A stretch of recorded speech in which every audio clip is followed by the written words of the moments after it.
So the Argentine elections are done and we have a shocking outcome. But it's not really shocking once we understand what really happened. Javier Milei and his party have won, and it's not just a casual win. It's a big wipeout of the opposition. Now, many thought Milei would fail, but it seems that the Argentines really love his radical mandate. Now, his party won nearly 41% of the votes, while the opposition took home less than 25% of the votes, which means Malay is going to have an easy time passing any laws and steamrolling his chainsaw agenda. Now, if you're in the markets, Argentine stocks have flown to the moon. We are talking about 50% jump, and big banks like Goldman is saying that the trade has just begun, that we have reached the turning point for Argentina. But is that really the case? Argentina is still very much a mixed bag, and the underlying economy is still extremely fragile there. Now, this is an emerging export based market, which means Milei still needs to sell more stuff to the world. Argentine inflation has fallen to 25%, which by their standards is actually quite good. Now, the problem is GDP growth. We are still deep in a contraction zone. The plan is to gear up the private sector and get more farming exports to the world. That's the only way to revive the economy. Argentina needs to build back their trade surplus from the world because their public sector is firing people like no tomorrow. So local consumption can't really be relied on. And let's get real here. How do you think Milei won the elections? Now, weeks before, Argentine markets were in literal chaos. We had the peso down by 5 to 10%. There was a currency crisis.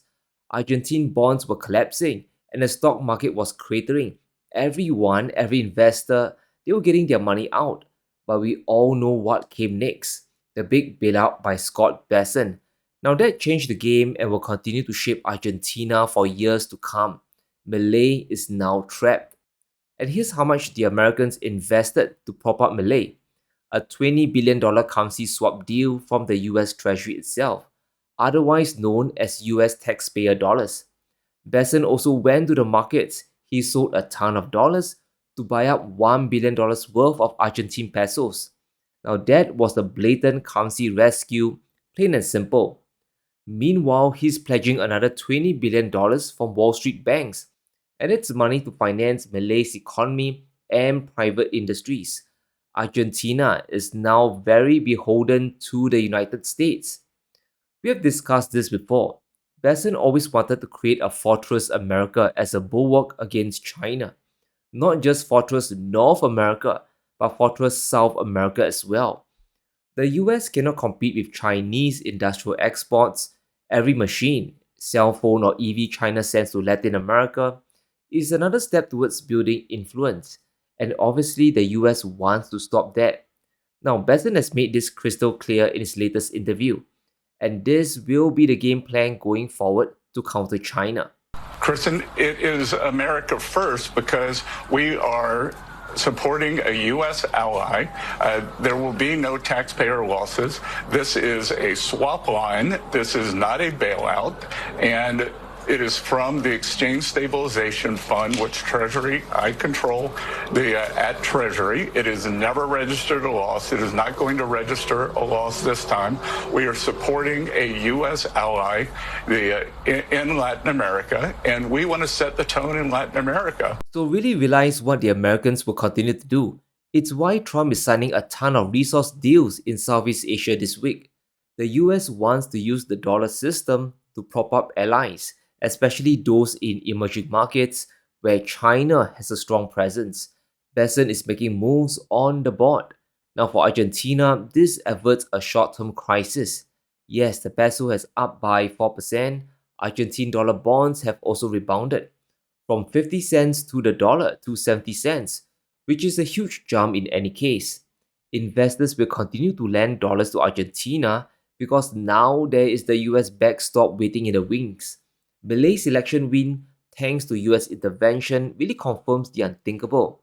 We are back to the plan of total dollarization for the economy. The peso will start to get sidelined for the dollar eventually, which means Milei will need to narrow the exchange rate gap. Right now, there's still a 10 to 20% difference between the official rate and the black market rate. So another peso devaluation is coming for the dollarization plan. But in the meantime, Argentina will be very reliant on Scott Bessent for their dollar liquidity. Now, the US lifeline has Argentina in a vice grip, and we have to understand this. Short term wise, Argentina has to comply with IMF rules. Milei has to allow the peso to trade within a band to prevent a currency collapse. But since July, the peso has been getting weaker and weaker. Milei's dollar reserves are depleted and he now needs dollars from Bessent to maintain a stable peso, which means either activating the dollar swap line or getting the US to intervene in the currency markets. All this builds horrible dependency for the Argentines. Getting dollars from the Americans is very different from getting hard currency from your export markets. Now, one is a sign of a strong economy, the other is sinking deeper into debt with the Americans. You are even more beholden to Bessent and friends. So we can start to see how deep this quagmire really is. This is the insidious nature of the dollar system. Global debt, historically, especially in emerging markets, they are issued in dollars, and the only way to extinguish the debt is to acquire the reserve currency. Argentine exports aren't enough. Milei refuses to join BRICS. He also didn't ask China for dollar swap. So now the US has a bigger influence in its economy. And for the US, yes, you can consider this a win. Bessent just reminded Milei of this dependence. Argentina has big bond payments coming up. Over the next 3 years, at least $10 billion a year will be needed to pay back bondholders. Chances are this will be paid for using the US dollar swap line from the Treasury. This swap line is not free. There are interest costs tied to it, and it's probably much higher than US bond rates. So Argentina is not in the clear yet. In fact, they will be facing a nightmare down the road. Can they really diversify their trade with the world now? How about their relations and investments with China? The Chinese are definitely not thrilled about this. How about the lithium under the ground? Does the US now have first dibs on developing the resource there? It's a whole new can of worms. And speaking of US allies, it seems another friend is getting really tired of US economic demands. Trump is on a global shakedown for money, and remember his bold claim. You know better than anybody else, $17 trillion. It could be $20 trillion by the end of the first year. $20 trillion. No country's ever done anywhere even near that, like a fraction of that. Biden did less than $1 trillion in 4 years. I did 20 trillion. We're going to do over 17 trillion in 8 months. He's using tariffs as a way to squeeze capital from the world. And now the Koreans are getting frustrated with Trump's demands. They want to reduce the tariffs from 25% to hopefully 15%. And this is big because the Koreans, they export a ton of chips and a ton of electronics to the US. They need to keep their market share. The Korean economy is not exactly booming today as well. But here's the problem. Trump wants an upfront payment of $350 billion. This isn't chump change, and the Koreans know that. They simply can't conjure that amount from thin air. Instead, the Koreans want to do a mixed deal. The $350 billion will come in the form of loans, loan guarantees, and equity stakes in the companies. They can't provide the capital in cash. But Trump wants the money and probably wants free reign to do whatever he wants with it. And that's going to be unthinkable to the Koreans, and the risk will be tremendous. The Korean president himself said that safeguards are needed, maybe even a currency swap guarantee. If the Koreans don't get it, it would plunge the country into a crisis. And here's why Trump's demand is crazy. South Korea's foreign reserve stands at only $420 billion. Trump wants $350 billion. That's an incredible amount of money. It's over 80% of total reserves. Can you see how impossible it is for the Koreans to concede to the Americans? And that's why the president was talking about currency swap contingencies. If Korea just gives $350 billion to Trump, what happens in the event of a liquidity squeeze? What if the dollar suddenly rises or Korea needs the currency to settle their dollar debts? The last thing they want to end up is in a situation like Argentina. You need reserves in case of a crisis when you need cash. That's the whole point of reserves. That's why there's a big disagreement today. It doesn't matter if Trump flies all the way to Korea, getting the money up front will be impossible. It exposes the entire Korean economy to potential disaster. And the level of disagreement is epic. Listen to this. The method of investment, the amount of investment, the timeline, and how we will share the losses and divide the dividends, all of these remain sticking points. This is my favorite part. The US will, of course, try to maximize its interests, but it mustn't be to the extent that causes catastrophic consequences for South Korea. Even the Koreans are tired of this. They know the song, they know the dance. Trump wants complete control of the money and he wants it now. Korea wants to sit down and have a rational discussion because it is a tremendous amount of money after all. Korea's GDP growth is expected to hit 0.9% in 2025 and 1.6% in 2026. Every dollar that's given to Trump is money not spent domestically. This is a problem where countries are moving towards subsidizing their own industries.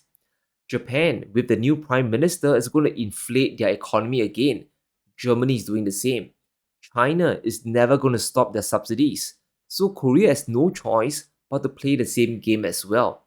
And this is the new world that we are in. Giving 350 billion to Trump will only benefit the US economy directly. And let's say Trump takes the money and plows it all into AI tech. What happens if the bubble pops? Who will bear the majority of the losses? The risks are simply enormous. Even a blind monkey can see this one coming. Another big problem is the risk of capital flight away from Korea. And this piece is really telling. South Koreans are starting to dump their local currency, the won, for US stocks and gold. A big reason is because of Trump's shakedown. Koreans are even buying US bonds because the won is in crisis.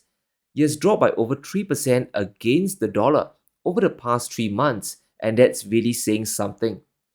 Imagine what would happen if Korea just sold their dollar reserves to raise the money. Trump will get his 350 billion, while the Korea won will get clobbered all the way to the underworld, a massive crash. There will be a risk of a self-fulfilling currency crisis.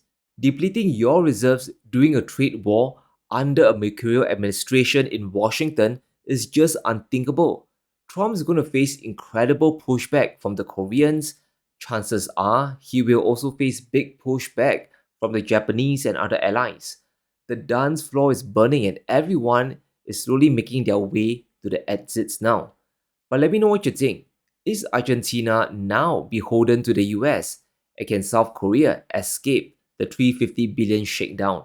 Let me know in the comments below. Stay safe.